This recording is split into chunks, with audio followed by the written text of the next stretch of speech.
তো হাই বন্ধু, welcome back to my channel Dipa Pal Dutta and Joy Guru. তো ভিডিওটা আমি আজকে 9:32 এই থেকে শুরু করলাম।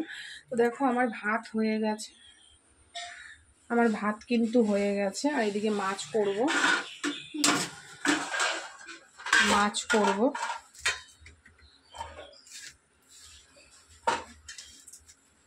তো এটা হচ্ছে জ্যান্ত মাছ।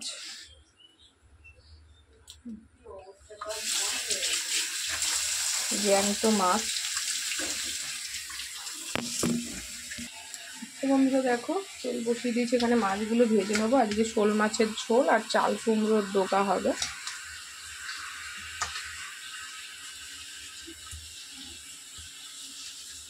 তো চলো, তোমরা কিভাবে শোল মাছের ঝোল খাও এটা আমাকে কমেন্ট করে জানিও।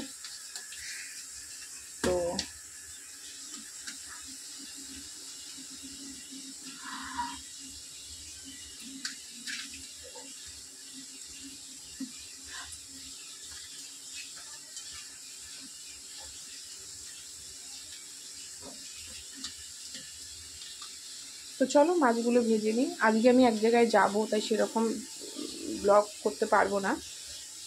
তবে কোথায় যাব সেটা তোমাদের সাথে শেয়ার করব, কেন যাচ্ছি সেটাও শেয়ার করব। কিন্তু যাকে নিয়ে, যার জন্য যাচ্ছি আমি তাকে শেয়ার করতে পারবো না। মানে কোথায় যাচ্ছি শেয়ার করব, কেন যাচ্ছি সেটাও শেয়ার করব, কিন্তু যার জন্য যাচ্ছি সেটা শেয়ার করব না, কারণ সে খুবই এখন ছোট, তাকে ক্যামেরা বন্দি করব না। তো চলো দেখাবো, পরে তোমাদের সাথে শেয়ার করবো যে কেন এলাম এখানে। তো তার আগে আমি রান্নাবান্নাগুলো সেরে নিই। আজকে আমার অনেক কাজ আছে। বেড কাভার তুলবো, ভেজাবো, মাথাটা ঘষবো। মাথাটা খুব নোংরা হয়েছে, একটু ফ্রেশ হবো। তো চলো, তেল গরম হয়ে গেছে, আমি মাছগুলো দিই।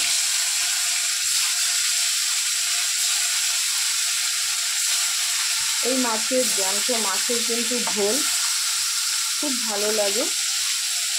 তোমরা কীরকমভাবে খাও আমাকে বলো।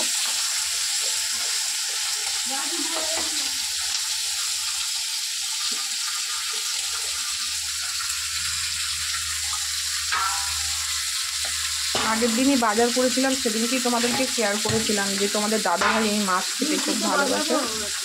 ডিম সেদ্ধ আমি বসাতে ভুলে গেছি।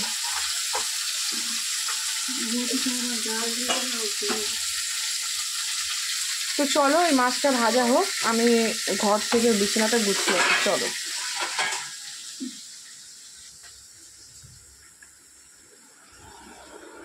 দেখো বিছনা গুছিয়ে নিই। আজকে তোমাদেরকে সব কিছু দেখাতে পারবো না, জাস্ট তোমাদেরকে শুধু এরকম দেখাবো, তারপরে আবার হয়ে গেলে সেটা আবার তোমাদের সাথে শেয়ার করবো। তো চলো, আমি বিছনাটা ঝম করে গুছিয়ে নিই, নাহলে ভিডিওটা অনেক বড় হয়ে যাবে।